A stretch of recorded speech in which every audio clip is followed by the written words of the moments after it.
Hi guys! Welcome back to my channel. Nagbabalik si Elsa Cody.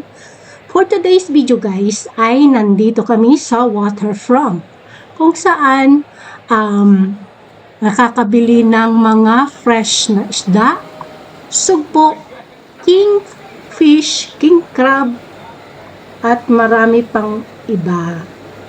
Basta anong uri ng fresh na isda na lamang dagat, dito nyo matatagpuan sa waterfront.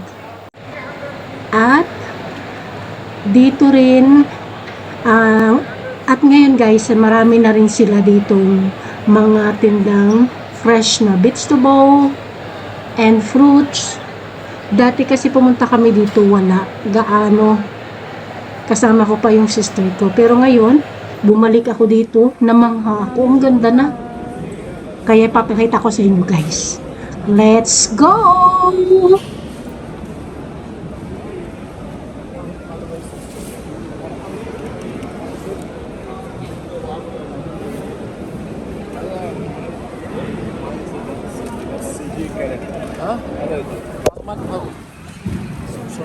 وراك مال وين هذا؟ نفس الشيء.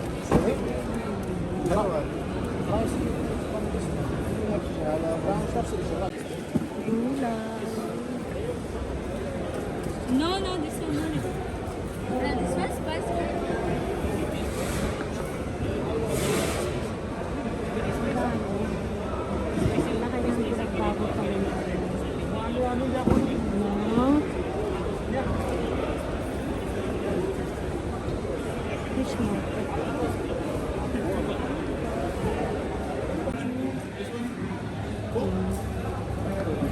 Ang dami nilang pickles. Pickles 20 dirham. So,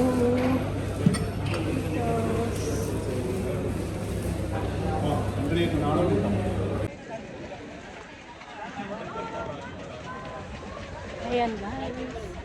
Dito tayo sa paligid. Maganda pa ang gabi.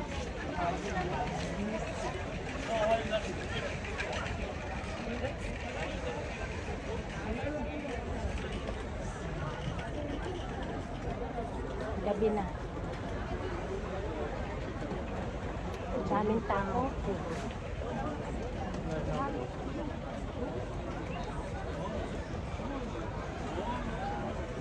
Hanggang doon. Grabe. Ayan.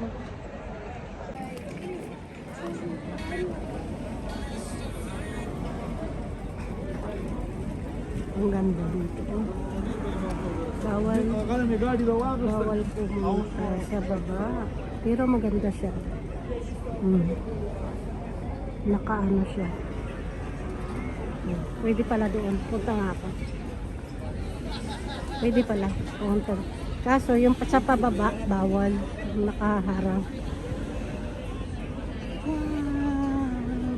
Ang ganda dito. Nakapunta lang ako dati dito nung ano. Nung pandemic yata. 2021. 2021. Hindi pa masyadong open. 2022 na yata. Pwede nang lumabas pero lahat nakama.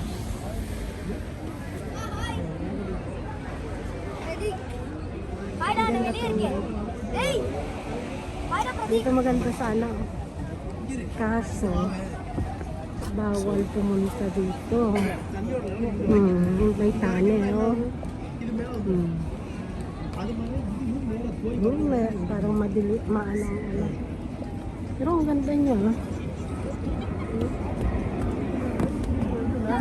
Yung tao ko na paggabi dito.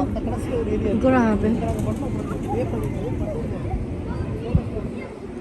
Sa dami ng aking kinain, halos maubos. Naubos namin yung ano, yung king crab. 3 lang kami. Tapos yung isda hindi masyado, pero kumakain pa sila doon. Nag-vlog lang ako dito sa ano, sa labas kasi nabusog ang binanatan ko yung ano, king crab. Ay nandun pa sila sa sa loob. Dito na lang tayo. May